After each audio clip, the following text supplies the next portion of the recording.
Great. Good afternoon, everybody. Thanks for coming to the session today. Thanks so much for KSI for organising this excellent conference. You'll be aware that we're running a little bit behind time. So we'll try and keep this session fairly short and snappy. I don't need to go through introductions. Our excellent moderator has done that already. And what I'm going to do is ask the panel, and obviously we've got a large panel here of very distinguished vice-chancellors. The focus is going to be innovation. I'm going to ask them about their institutions and how they're innovating, how they see innovation in the future, how government can help, and what are the sort of barriers to innovation that they're encountering. I've asked them to keep their remarks to 1 to 2 minutes, and hopefully we'll get a chance also for some audience interaction. So my first question really is about key innovations in institutions. And Prof. Saminsar, maybe you could start by giving some examples of your institution and some of the innovations that you've adopted at your institution. Prof. Saminsar. Okay, thank you, Mr. Guy. Assalamualaikum and good afternoon. My name is Samsina from Uniraza. As we know, the higher education landscape has been evolving, and it's very challenging for us at the university to prepare our students for the future. So we have got to constantly renew what and how we do things in the university. So for the purpose of this discussion, I'd like to mention strategic innovations, where we are discovering the new who's, what and how at the university. And I also like to highlight Ensof's model for growth, where he talked about penetration, market penetration, product development, market development, and diversification. And again, due time limitation here, I'm going to talk about product development at Uniraza. Uniraza, many of you may know or may not know, we are very actively developing new products, new programs. In fact, from 2019 to now, we have doubled the number of programs that we have in Uniraza. And why do we do this? We have to address the new things that are going on in the world, new things that we have to prepare our students with. So we curate these programs, these new majors, we revise programs, all to make sure that our students have got the latest updated knowledge. And this is actually a KPI for all the faculties to be able to do it. And I also like to mention that in our development of new products, we took into consideration what our sales and marketing people talk with the prospective market segments. We also talked to the industry, who they do not just come and curate and help us co-develop the program, they also come into our classroom and teach. CPA Australia is one example. We have got CPA papers embedded in our accounting program. We have got, of course, Coursera embedded in our program. So Uniraza embrace these things to better prepare our students. And last but not least, I have to mention our what we call UROX, UROX, or actually is our Uniraza online experience. This award-winning system is something that I say like the air that we breathe in Uniraza. Every single one of us must look at it, work on it, and that's how things work in Uniraza. So that's another innovation that we have in Uniraza. Thank you very much. Thank you very much indeed. Thank you for keeping to your 2 minutes as well. That was excellent. Thank you very much.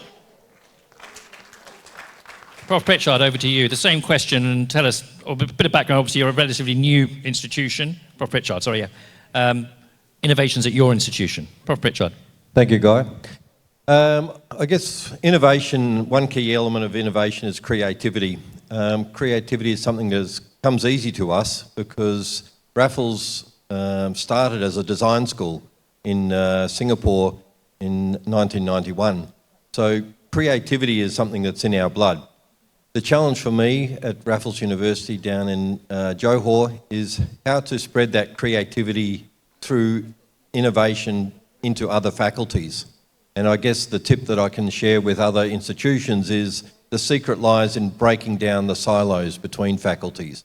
We take every opportunity to mix students up in between faculties for international competitions, for classes, for projects, and they learn psychology skills, they learn design skills, design thinking, they learn creativity from each other.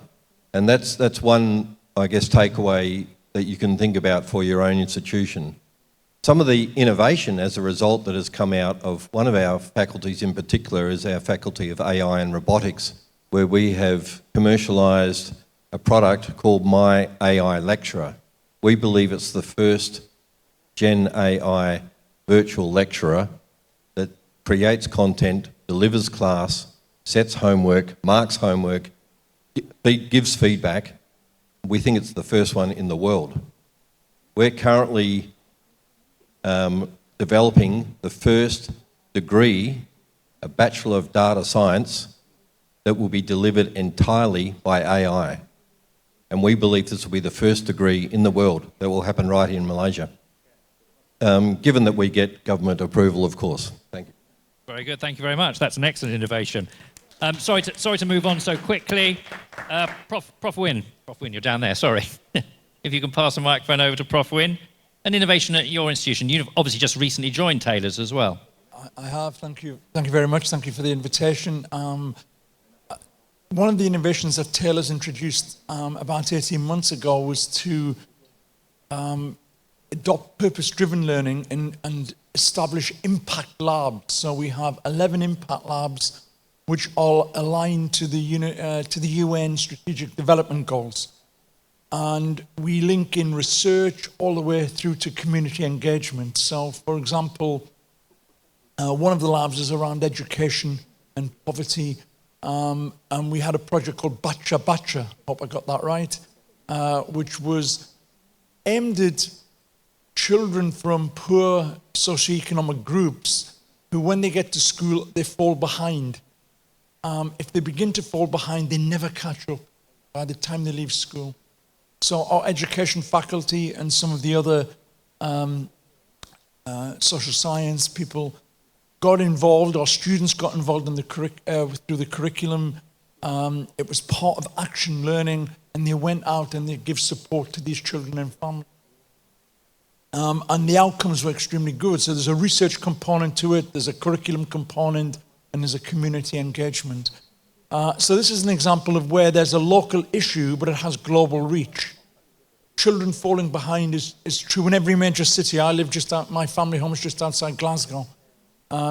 Big cities like Glasgow have children in similar positions. So we can start to build international networks about research, sharing best practice by trying to innovate. So that was a really important thing for Taylor's, and I think it's been award-winning. And we will continue to do that as a part of our strategy moving forward. Great, thank you so much. So we've already seen sort of looking outside into industry, we've seen breaking down silos within institutions, and also, looking outside into the community. Over to Help University, Andy. What have you been doing at Help? All right. Thank you so much, Guy. And of course, good afternoon, ladies and gentlemen. And this will take about 30 seconds, so I'm left with 1.5 minutes left. So while they are talking just now, I actually observed the body language of people in this hall. I think there is separation between the soul and the physical body. And it is definitely a challenge for us to draw your attention to what all of us, 8 of us here, will be talking about. And to me, this is the largest panel speakers. It's just like attending a Chinese wedding dinner, where in a round table you have about 10 people. So as I said, this has already taken 1 minute, so I have 1 minute left. 10 seconds left, yeah. So I guess what we need to look at in fostering creativity and innovation, it is not about innovation itself. What we need to look at is the overall ecosystem. Now, in Help University, when we drive innovation and creativity, we look at 5 major constructs: the teaching methodology, the adoption of technology, student engagement, student assessment, and student workload. So all this must go in parallel, because otherwise you may have the best innovation, but you will never be able to reap the the fruits of the labor. So one of the innovation that we adopt is definitely none other than the problem-based learning, where students are given the opportunity to address real-world challenges or problems. And by looking at those real-world scenarios, then they develop innovative solutions. Of course, in the interest of time, I don't think I have enough time to dwell onto how should PBL being done. So thank you so much. Thank you so much. We'll come back to problem-based learning, because it's obviously a huge area. Thank you very much for keeping to time as well. So moving on to the second question, looking more about the future, and what innovations do we see impacting the sector in the future? Prof. Katurasan, maybe you can give me your views on sort of innovations in the future and where you see them coming from. Thank you so much. I think the future of education will depend on how much engagement that we have with the industry. We are producing the workforce for the industry. So therefore, there must be an alignment with creativity and innovation which leads to future employment. So in simpler terms, we as educationists need to speak with the industry, and the industry need to speak with us to ensure that we can come up with a program that will also give innovation and creativity to the students and will also help them in the workforce. That's the first point. And secondly, we need to instill entrepreneurial and innovation mindsets to the students. And how do we do that? We have to start instilling in each and every one of our programs. So whenever we have any program, some innovation and some creativity has to be instilled. An example has to be given. This is a personal example. I teach a course, and when we give them assignments, the assignments reports are very poor. It's always B, B minus. And then when you start giving them in converting that assignments into TikTok videos, and all of them were able to score better grades in their exams. So what does this mean? This generation is a digital generation. So innovation and creativity has to be focused into that kind of aspect. Fantastic. Thank you very much. Over to you, Prof. Nair. Thank you, Guy, fellow panelists. The first point I want to make is that universities have an obligation to produce the workforce that industry needs. And what industry needs these days are products that are creative. There's a demand for creativity outside there. The surveys done by LinkedIn, by World Economic Forum shows that the products that are produced are not sufficiently creative. So the job falls back to the university. They cannot become creative once they enter the workforce. They have to be creative before they enter the workforce. So the job falls back to the university to how to foster this creativity. And this creativity has to start at all levels, starting with the vice chancellors, that's us, right down to the secretarial and admin support. Because if people are not creative along the way, the students have no opportunity for being creative. I hope we have a chance to talk about the barriers to creativity. I'm dying to do that. We will definitely do that, don't worry. Thank you very much, Prof. Nair. Prof. Yu, over to you, in terms of how you see sort of the future in terms of innovations in the future. Okay, thank you, Guy, and to all the panelists. I'm Yu, I'm from Utah. Because we believe in these innovations and creativity, so in Utah we have these 6 pillars of education, and creativity and innovation is one of the pillars. And we believe that in order to actually facilitate and also nurture this kind of thing, education is like, for example, organic education farm.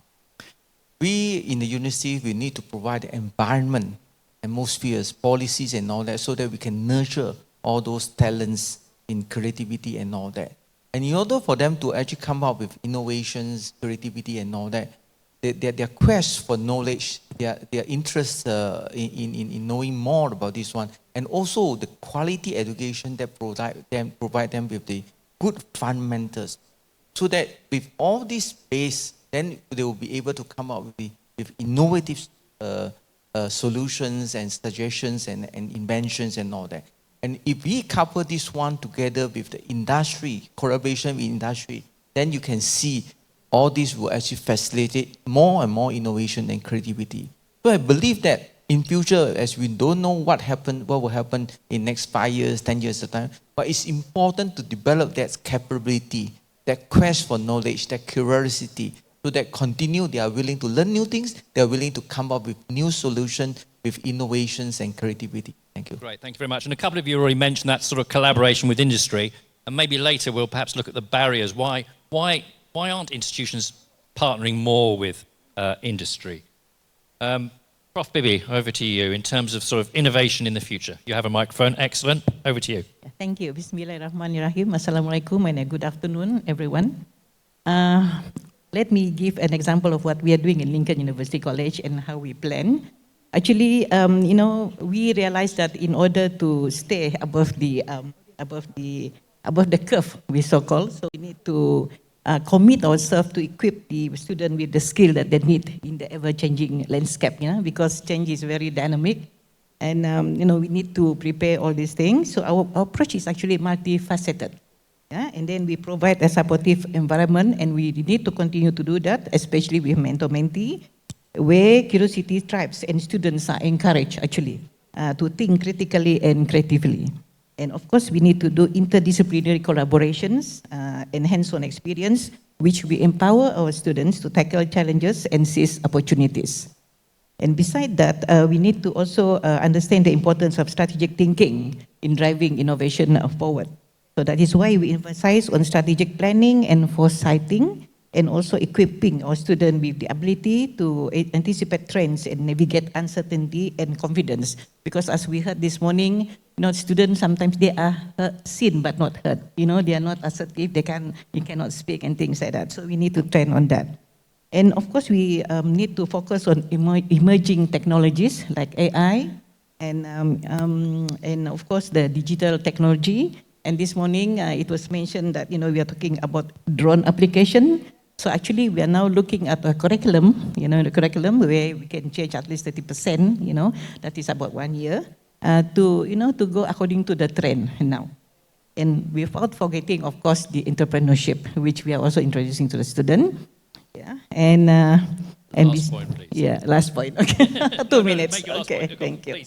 Please go ahead. Oh, Make your okay, last point, all please. right. And then, of course, for example, it was mentioned that skill we need to prepare students for, the market, for example, ready-made for the market. Yeah. So, for example, one of our curriculum is like, one of the program is a bachelor in civil engineering, and we put there technology. So the 60% will be on the skill and 40% on the theory. Fantastic. Thank you very much. We've already talked a lot about barriers. We talked about barriers to creativity, barriers to collaboration with industry. Can we first of all look at barriers to collaborate with industry? Professor Wynne, you've got experience, I know, in obviously the UK, in Oman, and now obviously fairly recently Malaysia. How can universities collaborate with industry better? Because that's a way to innovate, isn't it? It is indeed, and in my last job in Oman, we set up an advanced manufacture research center there with government industry, funding from the government, but industrial input. You've got to provide solutions, and very often businesses will tell you what they need. Sorry, let me get it the other way around. They'll tell you what they want, but they sometimes don't know what they need. So I didn't know I needed an iPad until Steve Jobs gave me one. And then I can't live without an iPad. So looking forward, we have to try and innovate and bring forward solutions for business that will be helpful. Within universities, we have a range of talented people, but not all of them are business friendly. So they might be able to, behind the scenes, provide solutions, but we need to put forward our staff who are business friendly and can speak in languages, in language that business can understand. But just on my final point, because I know we're very tight, certain things like industrial advisory boards, etc. But there's been a lot of focus today on that universities are there to train people for jobs. I think that's a depressing outlook. I don't think that's true. I think universities are here to prepare citizens for the world. So we do social, cultural, and economic development, but we have to do it all. And we don't know what the jobs are tomorrow. So I absolutely want to work with business. I've got a good record of doing that. We've got to look a little bit more broadly. And we don't know what tomorrow's jobs might look like. Thank you very much. Thank you, Barry. Anybody else want to comment on that idea of how we collaborate further with industry? And also, you know, universities are not just to create students for future jobs, but they're sort of great world citizens, if you wish. But, Yeah, Guy, Greg. I guess one of the obvious overlaps is through internships. We have internships in all our programs, and it's that overlap where students get something, industry gets something. But it has to be, there's a lot of research to manage it properly, and the industry has to get a good experience out of it. And all too often it's not a good experience. So it falls back to the university to make sure that students are industry ready for that internship. Great, thank you. Andy, you wanted to comment, yeah? Yes, Guy. I think I remember in the earlier session, one of the speakers did mention we have the best blueprint, we may have the best policies, but the question now is the implementation part. Now, I would like to comment here because in MQA, as we all know, they have actually put in place how do we engage, how do we constantly engage with the industries, how do we make the programs that we offer industry relevant. So there are many, many options. There are many, many avenues, like for example, work-based learning, the micro-credentialing, upskilling and reskilling of courses, where students do not commit to a particular degree program. There are many, many other innovative approaches. If it is possible, I think I would urge all members in the August hall here to look at the documentation prepared by MQA. There are a lot of them out there. And what about Prof. Wynn's point that it's not just about creating, you know, future workers? Correct. So would you agree with that as well? So yes, it is there. It is there, especially on the part on micro-credentialing, the upskilling and reskilling of workforce. Great, thank you. 20 years ago, I would have agreed with Prof. Wynn, but currently when you see the huge problem with graduate unemployment, what do you do about that? That means we are producing more and more graduates to join the unemployed. So that point must be taken into account. While we love to have students from the world, etc., but what do the students do when they leave the university? Unless you create entrepreneurship for them, or you teach them how to become entrepreneurs, that's one point. And the other one is, I think it's very idealistic. Currently, in the past, I would not have disagreed with Prof. Wynn at all. But now I think I'm changing my mind when I look around and see problems with unemployment, problems with students who graduate, who cannot do anything. The government sector is saturated. The private sector doesn't want these graduates because they don't have the skills. So, and why are we talking to industry? Because we want to know what the industry wants us to produce. So currently, I think the whole thinking paradigms have changed. Thank you. Thank you very much. Well, I'm going to fire that back to Prof. Wynn. Do you want to respond to that? When I was a student, 5% of people in the United Kingdom went to university. It was an elitist exercise, and we were guaranteed a job and we were guaranteed good pay. But the world, we need global citizens. We need citizens who can address major challenges. So we have things like climate change. We need informed responses in our communities to challenge politicians and others to deal with that in an appropriate way. We have new technologies in medicine, things like stem cells. And you can see even in America, the religious right in America are trying to deal with things like stem cell research. George W. Bush banned stem cell research. The lead went to the United Kingdom. We became world leaders in stem cell work because the Americans wouldn't do it. Obama brought back funding for that. You can only do this as a politician if your citizens are not well educated. So I think overall we need to make sure that we are there for social good, cultural and economic. I absolutely agree. And we want people to have the skills to bring that forward. But I'm optimistic about universities, let me say it. Universities have adapted and changed. I said I live near Glasgow, my family home. It was founded in 1451 and it's still there. And universities are really good at adapting to the printing press, to the internet, to generative AI. We will survive, we'll find ways forward because we have lots and lots of intelligent people working for us and we should remain optimistic, but we're a force for good. Force for good, very good. Thank you very much. Prof. Samsonar, maybe, would you like to comment on that whole idea? I mean, it's a balance, isn't it, between global citizens, employability, creativity. And where do you stand on this issue? I'm from Uniraza, and Uniraza is the name, Raza is the name of our second Prime Minister, Tun Raza, who's the father of development. So in Uniraza, I would agree with my colleague here. It's not about just the economic development, but the social development, the nation building too. So our purpose is much bigger than getting work for the students. Of course, it's very important to us. It's our mission that 100% employment for our students, but we have to also think about nation building, just like what Tun Razak has done for the country. And is there more pressure for, we're all private institutions here, aren't we? Yes. Is there more pressure for private institutions in terms of, making sure future employability? And students are paying quite large fees? I would think so. Okay, thank you. Prof. Yu, where do you stand? I'm going to keep this issue going because it's quite lively. Prof. Yu. Yeah, thank you. I think for those who know that Utah is actually a university by the people and for the people. Okay. So we believe in holistic education.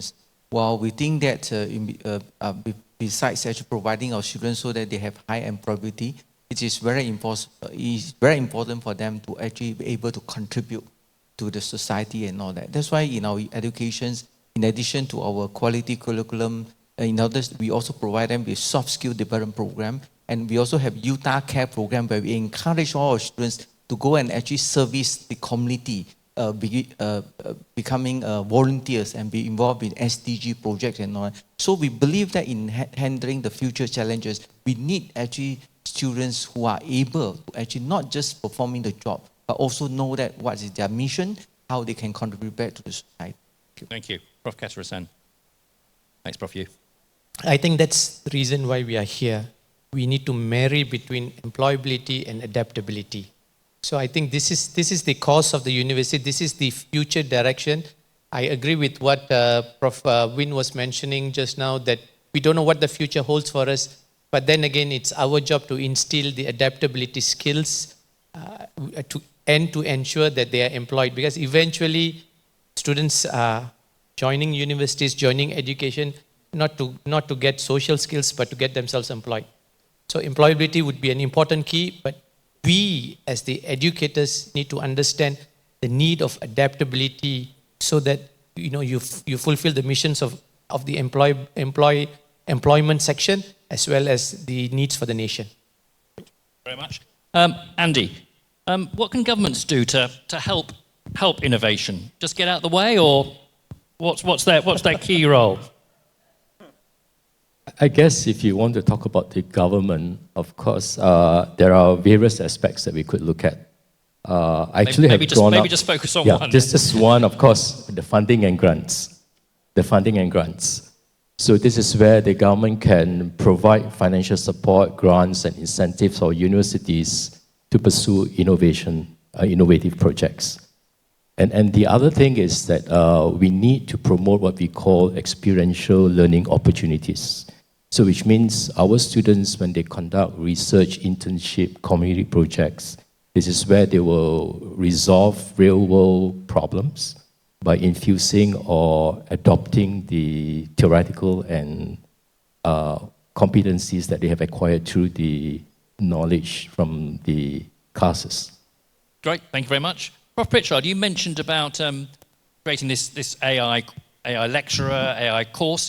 Did you find the MQA and the ministry is very responsive to this? We're yet to find out, Guy. We're developing the content at the moment, but we're yet to find out whether that has government support or not. But I guess from a government perspective, we need regulators. We need regulators in our sector, but we also need efficiency. And I think it was pointed out earlier today that if a course takes a year or two to get approved, it's therefore out of date. So we need a much quicker turnover in this day and age. Thank you. Yes, absolutely. That's been mentioned, hasn't it? Yeah, just MQA becoming more quick in terms of responsiveness. Absolutely. Prof. Now, you mentioned earlier about creativity, and you felt there were some barriers to creativity. What can government do to I help? think the first thing is that you have to remove the straitjacket that's on education these days. And once you do that, the creativity will happen. Because if education is confined by a straitjacket, and I don't want to go into details of that straitjacket, but I think it's been mentioned, what will happen is that creativity just gets out of the way. Because you cannot be creative when you're allowed only to change like 30% of the total course content and things like that. The creativity has to come in because, so that's one barrier. And how governments can facilitate, I think there are changes that are happening. I see more positive developments. But I think things have to move a bit faster because students, as somebody mentioned earlier in the panel, that why do we need 3 years for a degree when we can learn a lot of things through Google and etc.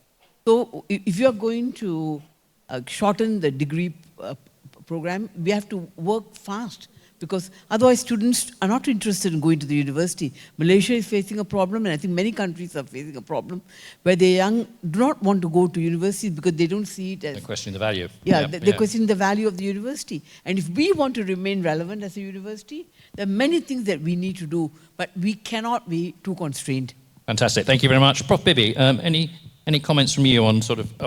Prof. Bibi first, and Andy will... Yeah, sorry. Okay. I would like to state this categorically. MQA does not pay me to say this. Yeah. No, they have become more responsive in the... Yes. I understand Especially that. when it comes to fostering creativity and innovation. In fact, MQA allows this. And I think there's a provision whereby they have actually stated very, very clearly, as long as we observe the constructive alignment, you can spread your wings and go as far as you can. Okay, no, absolutely. Many people have said MQA is certainly moving in the right direction. We've only got a few more minutes. I'm conscious of time. I'd like to open that to the floor. Anybody got any questions from the floor? Remember, lunch is coming up soon. If you ask some questions, we can get to lunch quickly. If you stay quiet, I will keep talking. So some questions from the audience, please. Anybody got any questions? Yes, please. You'll need a microphone, I think. If someone could get the microphone. There's a microphone behind you, actually. You can just go to that microphone. And remember, it's a question, not a speech. Thanks for the reminder. This is for Prof. Greg, I think. It's basically this AI degree that's coming up. How do you track the level of plagiarism? Is that sufficient for Absolutely, question? that's a perfect question, yeah. That's very short. You're right, it's the challenges of AI. How do we incorporate AI? It's obviously enormously innovative, but what are the challenges, and particularly in the areas of plagiarism? Thank you very much. Sorry, could you say who you are? I forgot to say. My name is Nathila. I represent the National Association of Women Entrepreneurs. Thank you so much. Thanks for your question. That was perfect. And Greg. thank you for the question. It's not only a question for AI degrees, but all degrees. You know, we're facing the instance of plagiarism, students using ChatGPT to write assignments, etc., in all degrees, not just AI-delivered degrees. And we know that Turnitin and similar platforms don't show up when the student uses ChatGPT. But however, if you use ChatGPT and ask ChatGPT, did you write this assignment? You get an answer, yes, I did. So you can actually use that as a tool, as an anti-plagiarism software. Okay. Useful tip. Thank you very much. Thank you. Anybody else want to comment on AI? Andy, briefly.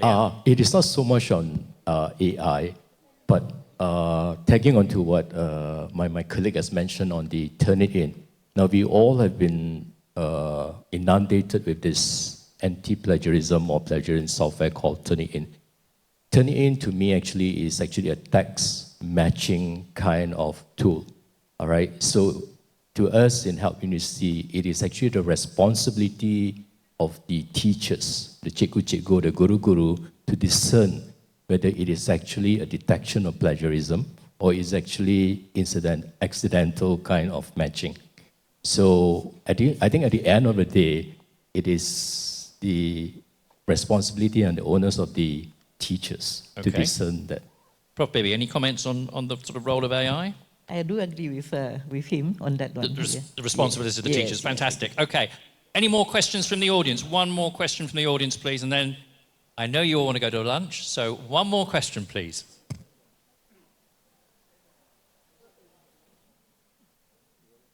Thank you, sir. Yeah. You talk about innovation. It must come from somewhere. It's not natural. Partly natural, I would agree. Innovation is partly natural, but most of it is artificial, where you need to develop. To develop innovation, you must start with thinking. Higher order thinking skills.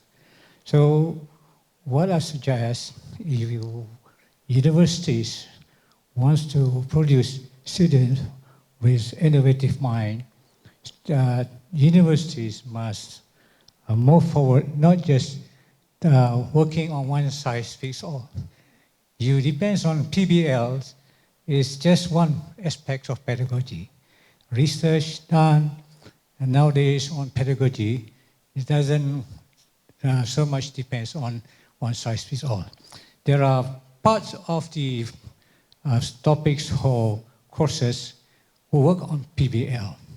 PBL is purely enhancing thinking, but there are also pedagogical knowledge like thinking-based learning and problem solving, which universities could take into account to develop innovation, to develop critical thinking skills. And sorry to interrupt. Can you make a question for me so I can address that to the panel? I'm asking at the universities, how would you move forward from just depending on PBL?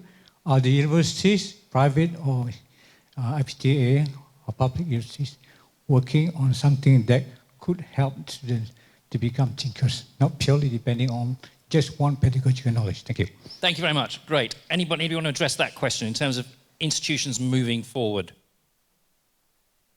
No? Anybody want to touch on that? Okay, I think you summarised it very effectively, sir. Thank you very much for your question. I'm very conscious of the time. Obviously, we had to make this panel very short. Apologise if I interrupted people too quickly.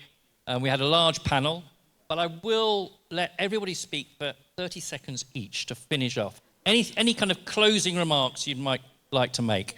Prof. Wynne, starting with you. But remember, you've only got 30 seconds. I would say have faith in universities. We're a force for good. We've been adaptable and we will be here for a while to come. Fantastic. Have faith in the universities. Very good. Thank you. Prof. Samsonar. I feel that we can do all this together. One university may be able to do a few things, but as a group, the private university plus the support and the right policies from the government, I think we should do better. Fantastic. Yes, and more collaboration, more support from the government. Yeah, I believe that if we work together and continue to learn, because in future we know there's a lot of things that we cannot predict. But as long as we are willing to learn, as what we have actually faced the challenges of the COVID, we'll be able to address all those issues, all those challenges brought by AI. And even vice chancellors still have to learn. Exactly. Very good. Thank you. Yeah. As we are moving into a new paradigm shift, the future, we don't know what is the future is going to be like. So the key of all universities is adaptability. We just need to learn to change. There's nothing constant except change. Thank you very much. Prof. Nair. I think universities have to reinvent themselves to stay relevant and deal with the changes that we know about and the changes that we cannot anticipate. Great. Fantastic. Yeah, and again, it's that adaptability that's so crucial. Thank you very much, Prof. Nair. Greg. Mine again is to do with AI, and a lot of educators have asked me and been worried about their future. My personal prediction is that universities aren't going to disappear. Students who come and can afford to go to university now will continue to go to university, where they get a real human and a real campus. But AI will open up the accessibility of education to the underprivileged and the poor, where they can get a fully accredited degree for much, much less. And that is going to be life-changing for many. Thank you very much. That's a very optimistic view. Excellent. Prof. Bibi? Yeah, okay. We need to continue to prioritize creativity and innovation Yep. and strategic thinking in higher education. So maybe we can, inspire the others for the next generation to come. Thank you very much, Prof. Bibi. Thank you. Andy, final words from you. 30 seconds. All right, lunch is served. No, I think, Guy, what I want to state here as a concluding remark is that we know, apart from equipping our learners with the necessary skill sets or competencies in innovating our education approaches, we all understand when we look at exploring innovation in higher education landscape, it actually stems from the concerns of affordability, the value of the credential, and of course, in the how do we sustain ourselves in the evolving education landscape. These are the three primary reasons, apart from equipping the learners with the necessary skill sets. Thanks a lot. Thank you very much, Andy. I've been in Malaysia a long time. I'm very conscious that we now have lunch, so I don't want to keep you for lunch. Thank you very much for your time. Thanks to the panel for being so strict with the time. Thank you very much to the audience. If you can congratulate our panel in the usual way.